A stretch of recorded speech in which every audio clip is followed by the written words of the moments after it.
Good afternoon dear student. আমি জাহাঙ্গীর আলম, তোমাদের সম্মুখে আবার আমি উপস্থিত হয়েছি। তোমাদের যে গল্পটা চলছিল দ্য রেবেল পোয়েট, এই রেবেল পোয়েটের আর একটি ইউনিট নিয়ে, এবং সেই ইউনিটে আমরা পড়বো, জানবো যে তারপরে সেই প্রীতম এবং তার ফাদারের মধ্যে কি কথা হয়েছিল এবং কি ঘটনা ঘটেছিল। তার সাথে সাথে সেই প্রীতমের আরও কোনো ব্যক্তির সঙ্গে পরিচয় হয়েছিল কি না, কার সঙ্গে পরিচয় হয়েছিল, কিভাবে তার সঙ্গে সংলাপ হয়েছিল বা কথা হয়েছিল, এইসবগুলো জানব। তার আগে বলি, আশা করি তোমরা সবাই বাড়িতে খুব ভালো আছো, সুস্থ আছো। ওইদিকে আর না গিয়ে চলে আসি এবার আমরা আমাদের যেই লেসন প্ল্যান, সেই লেসন প্ল্যান নিয়ে। ইতিমধ্যে আমি তোমাদের সম্মুখে দ্য রেবেল পোয়েট থেকে আমি unit 1 line by line explanation তোমাদের সম্মুখে তুলে ধরেছি। তার সাথে সাথেই ওয়ার্ড নেস্টগুলোও হয়েছে,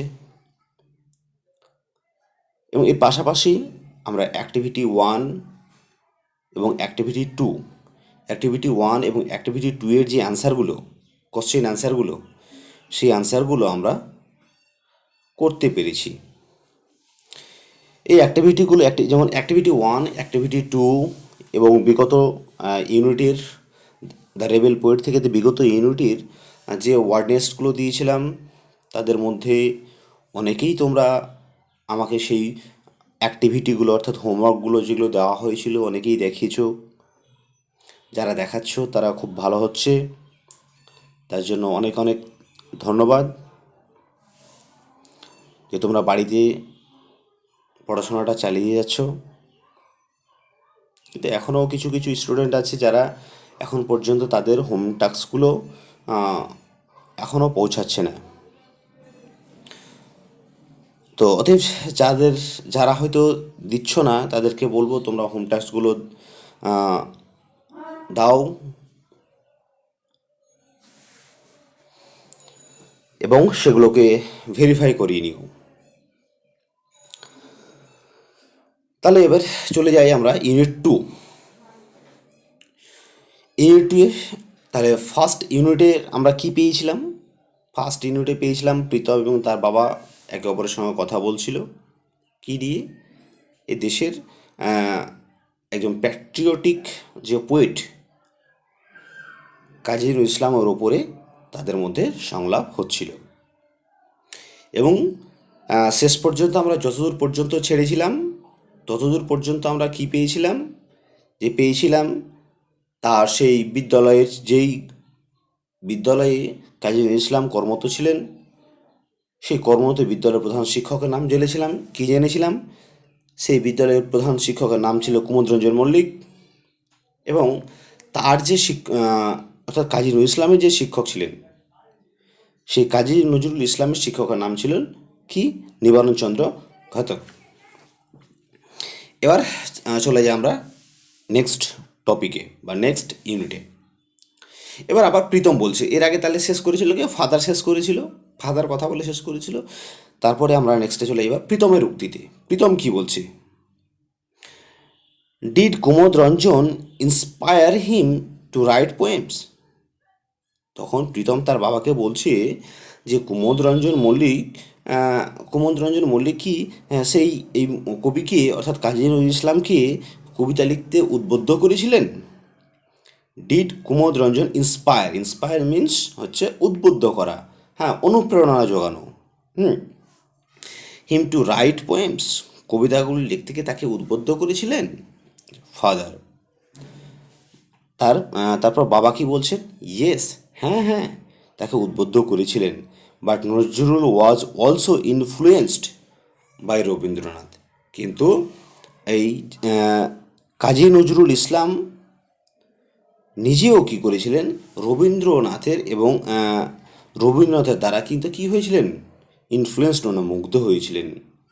তাহলে কুমোদরঞ্জন মল্লিকের সাথে সাথে কার দ্বারা মুগ্ধ হয়েছিলেন?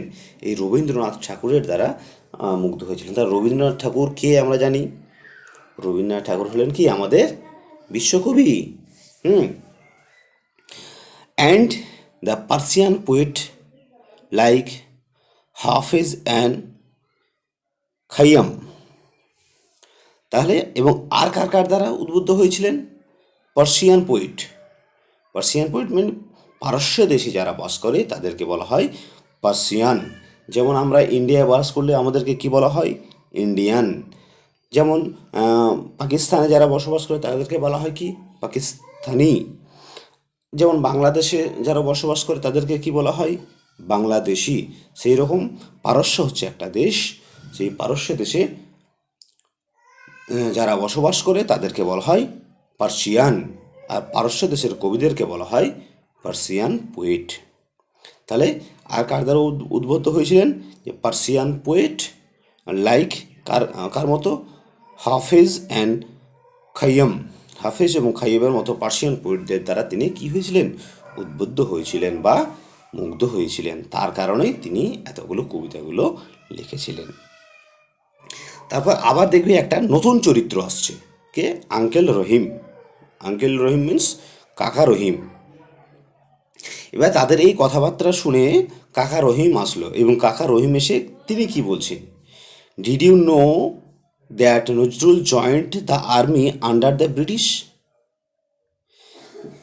যে ব্রিটিশদের অধীনে থাকার সময় তুমি কি জানো যে নজরুল কি করেছিল? আর্মিতে যোগদান করেছিল। তাহলে এই লাইনটার অর্থ কী হচ্ছে? যে মানে এই কথাটা বলছে যে ব্রিটিশরা যখন আমাদের দেশকে শাসন করছিল তখন তিনি ব্রিটিশদের বিরুদ্ধে যুদ্ধ করার জন্য তিনি কি করেছিলেন? ভারতের আর্মিতে জয়েন করেছিলেন।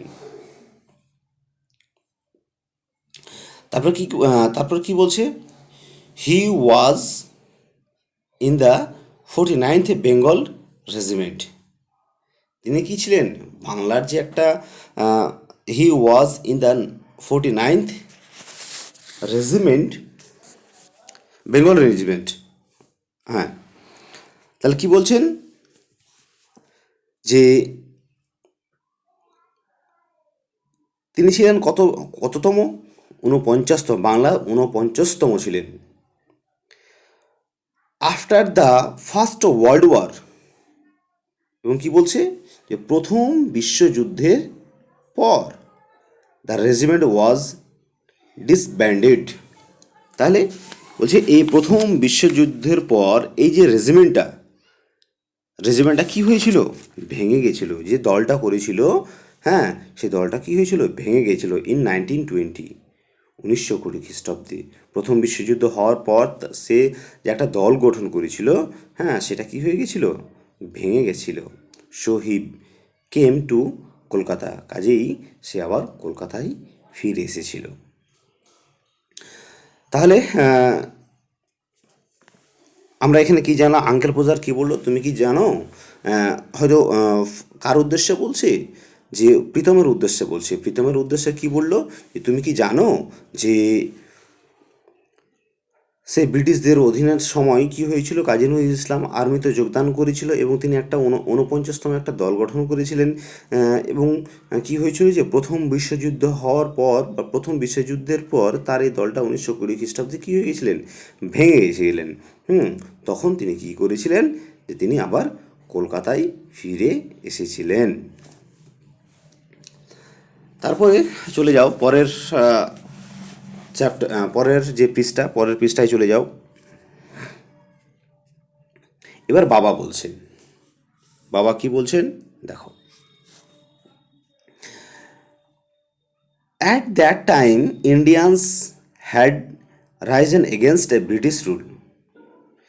এই সময় কি হয়েছিল? ইন্ডিয়ানস মিন্স ভারতীয়রা, had Ryzen against the British rule.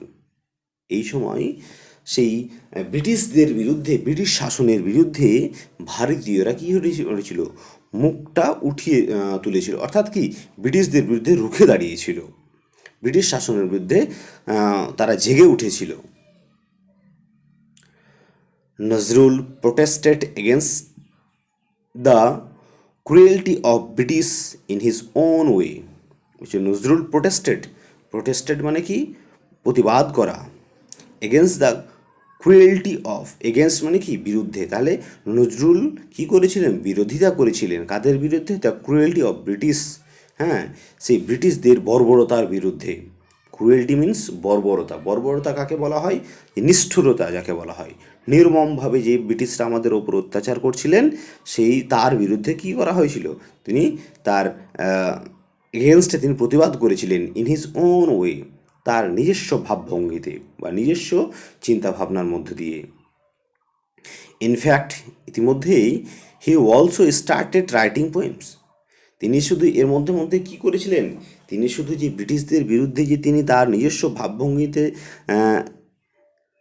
যে তাদের বিরুদ্ধে যে প্রতিবাদ করেছিলেন তা নয়, he also started writing poems, এমনকি তিনি কি করেছিলেন, কবিতা লিখতেও তিনি শুরু করেছিলেন। কাদের বিরুদ্ধে, এই যে ব্রিটিশ সরকার আছে সেই ব্রিটিশ সরকারদের বিরুদ্ধে কি করেছিলেন, তিনি কবিতা লিখতে লেগেছিলেন, এসেজ প্রবন্ধ লিখেছিলেন, অ্যান্ড সংস এবং গান লিখেছিলেন, টু ভয়েস হিজ প্রোটেস্ট, কার, প্রতিবাদী ভাষা নিয়ে তিনি কি করেছিলেন, গান লিখেছিলেন। He is the rebel poet of India, তার জন্য তাকে কি বলা হয়, he is the rebel poet of India, তার কারণে তাকে বলা হয় এই বিদ্রোহী কবি। তাহলে বোঝা গেল ফাদার কি বললেন, তাহলে ফাদার বললেন যে তাহলে প্রীতমের উদ্দেশ্যে তার বাবা কি বললেন, যে ব্রিটিশদের এই সময়, কোন সময়, যখন তিনি এই যে তার দলটা ইয়ে হয়ে যায়, মানে ভেঙে যায় 1920 খ্রিস্টাব্দে, এবং সে যখন কলকাতায় ফিরে আসে সেই সময় তিনি কি করলেন, যে তিনি ব্রিটিশদের বিরুদ্ধে তিনি জেগে উঠলেন। ভারতীয়রা কী করলেন, সেই সময় ভারতীয়রা ব্রিটিশদের বিরুদ্ধে জেগে উঠলেন, ব্রিটিশদের অত্যাচারের বিরুদ্ধে জেগে উঠলেন। এবং কি করলেন, তখন নজরুল ইসলাম কি করেছিলেন, নজরুল ইসলাম তার নিজস্ব ভাবভঙ্গিতে বিরুদ্ধে, এই বর্বরতার বিরুদ্ধে তিনি প্রতিবাদ শুরু করলেন। এবং এই সময় কি করেছিলেন তিনি, তিনি অনেকগুলো কবিতা লিখেছিলেন, কবিতা লিখতে শুরু করেছিলেন, এসেস লিখেছিলেন, প্রতিবাদী ভাষায় তিনি অনেক গান রচনা করেছিলেন। কাজেই তাকে বলা হয় ভারতের বিদ্রোহী কবি। এবার প্রীতম কি বলছে, I hardly new as much, আমি এতটা জানতাম না, বা আমি অল্প পরিমাণেই জানতাম। ফাদার কি বলছে, you should read this poem like Kandari Hushiyar, তাহলে কি বলছে, যে you should read this poem like Kandari Hushiyar, তারপরে বলছে খেয়া পারের তারানি, তোমাকে অবশ্যই উচিত কি এই ধরনের কবিতাগুলো পড়া। কী কী কবিতাগুলো, যেমন কান্ডারি হুঁশিয়ার, হ্যাঁ, খেয়া পারের তারানি, and also listen to his song, এবং এর সাথে সাথে কি তোমাকে তার গানগুলো শোনা উচিত। The British war afraid that, এবং ব্রিটিশরা ভীত হয়ে গিয়েছিল, ভয় পেয়ে গিয়েছিল, যে Nazrul's writing could instigate the Indian freedom fighter. তাহলে কি করেছিল, যে ব্রিটিশ ওয়ার অ্যাফ্রেড দ্যাট, ব্রিটিশরা ভয় পেয়ে গেছিল যে নজরুলস রাইটিং, যে নজরুলের যে লেখাগুলো, সে could instigate the Indian freedom fighter, কী করতে পারে, সেই যে ভারতীয় যোদ্ধা আছে, ভারতীয় স্বাধীনতা সংগ্রামী আছে, তাদের কি করতে পারে, তাদেরকে সেই অনুপ্রেরণা জাগিয়ে তাদের বিরুদ্ধে একটা মশাল তৈরি করে দিতে পারে।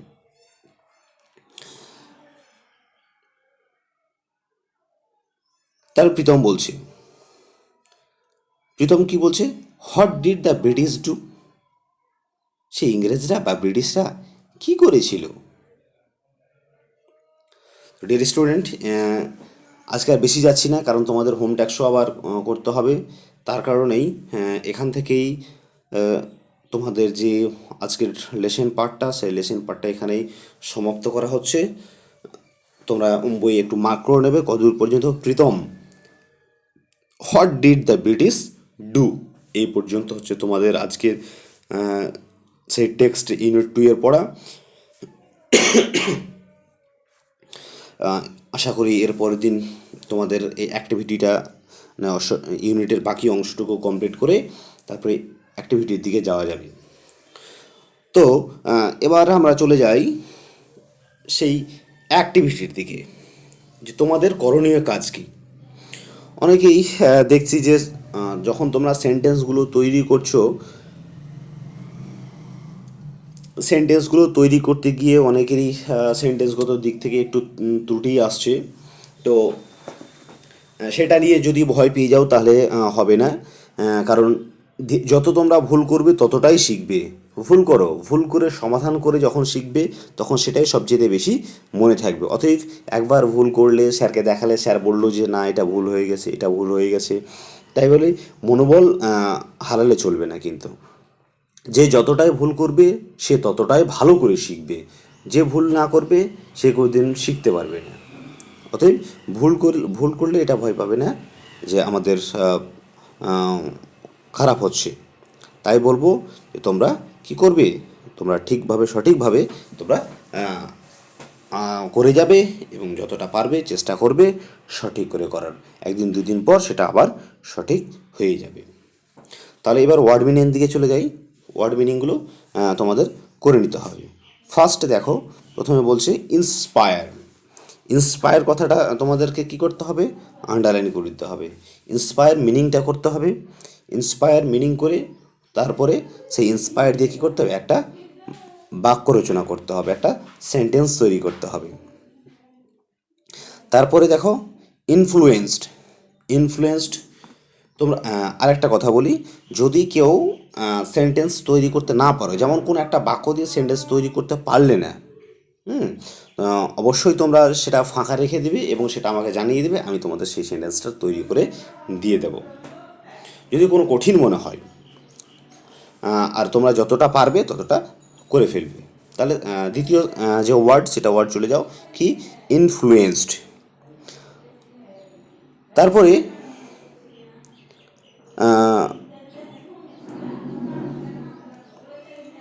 তারপরে চলে যাও জয়েন্ট করে দেবে।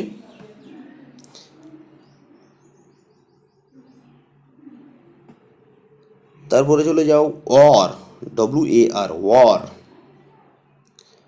Disbanded.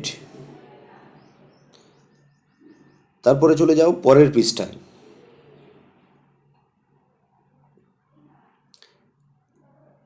Against, protested,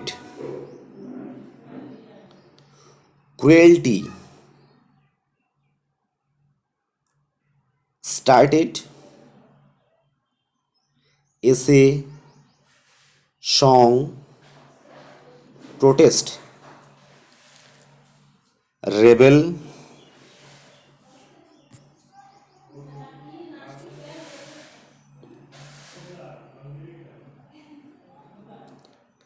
listen, afraid,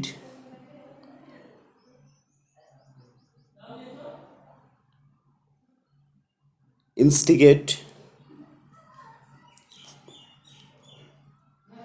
freedom fighter. তারপর হচ্ছে ব্রিটিশ। এই যে ওয়ার্ডগুলো আমি বলে দিলাম, সেই ওয়ার্ডগুলো থেকে তোমরা কি করবে, প্রত্যেকটা ওয়ার্ডের তোমরা ওয়ার্ড মিনিং করবে, সিনোনিমস করবে এবং সেন্টেন্স তৈরি করবে। ডিয়ার স্টুডেন্ট, আমরা প্রত্যেকটা 2টো চ্যাপ্টার পর আমরা একটা তোমাদের ক্লাস টেস্ট নেওয়ার ব্যবস্থা করব। সেটাও আবার হবে অনলাইনে। তো 2টো চ্যাপ্টার হয়ে গেলে তোমাদের একটা আমি ডেট জানিয়ে দেবো। সেই ডেটটা দেখে কি করতে হবে, তোমাদের একটা ক্লাস টেস্টের ব্যবস্থা করা হবে। 15 থেকে 20 মার্কসের মধ্যে একটা ক্লাস টেস্ট নেওয়া হবে। সেটা নির্দিষ্ট টাইম মেনেই করতে হবে। অতএব যেই লেসনগুলো তোমাদের হয়ে গেছে সেগুলো তোমরা বাড়িতে একটু রিভিশন করবে, যাতে পরীক্ষার সময় তাদের যাতে প্রবলেম না হয়। এই 2টো চ্যাপ্টার শেষ করেই, যেমন প্রথমে হয়েছে কি, দ্য ক্লেভার মাঙ্কি, ওটা কমপ্লিট হয়েছে, ওটা থেকে হবে। এবং এই যে the rebel poet, the rebel poet থেকেও তোমাদের কিছু কোশ্চেন আমি তোমাদের দিয়ে দেবো। তার সাথে সাথেই যে টেক্সচুয়ালের মধ্যে যে গ্রামারগুলো হয়তো যেমন আর্টিকেল প্রিপোজিশন হয়েছে, হ্যাঁ, এইসবগুলো তোমাদের আমি কী করবো, তোমাদের আমি পরীক্ষা নেব একটা, বা ক্লাস টেস্ট নেব। এই ক্লাস টেস্টে কে কীরকম করছো সেটাও আবার তোমাদের রেজাল্টের মধ্যে জানিয়ে দেওয়া হবে তোমাদের গ্রুপের মধ্যে। এবং কে কীরকম র্যাঙ্ক করবে সেই র্যাঙ্কটাও বলে দেওয়া হবে। অতএব B hour about your exam. তাই বলি যে তোমরা বাড়িতে যে পার্টগুলো হয়ে যাচ্ছে সেগুলো আবার তোমরা বাড়িতে অফ টাইমে কিন্তু সেগুলো রিভিশন করতেই থাকবে। এবং নতুনগুলো যেগুলো হচ্ছে যেগুলো সেগুলো কী করবে, সেগুলো আবার তোমরা নিয়ম মেনেই কিন্তু যেরকমভাবে আমি পড়াচ্ছি বা ডিসকাশন হচ্ছে সেই ডিসকাশন ওয়াইজ তোমরা লেসনটা কমপ্লিট করে যাও। তো আজকে আর বেশি কিছু হচ্ছে না, এই পর্যন্ত তোমাদের ক্লাসটা কমপ্লিট করা হলো। ততক্ষণ পর্যন্ত তোমরা ভালো থাকো, সুস্থ থাকো, এটুকু আশা বা এটুকু কামনা করে আমি আমার ক্লাসটা আজকে শেষ করছি। Okay, have a good day, good by.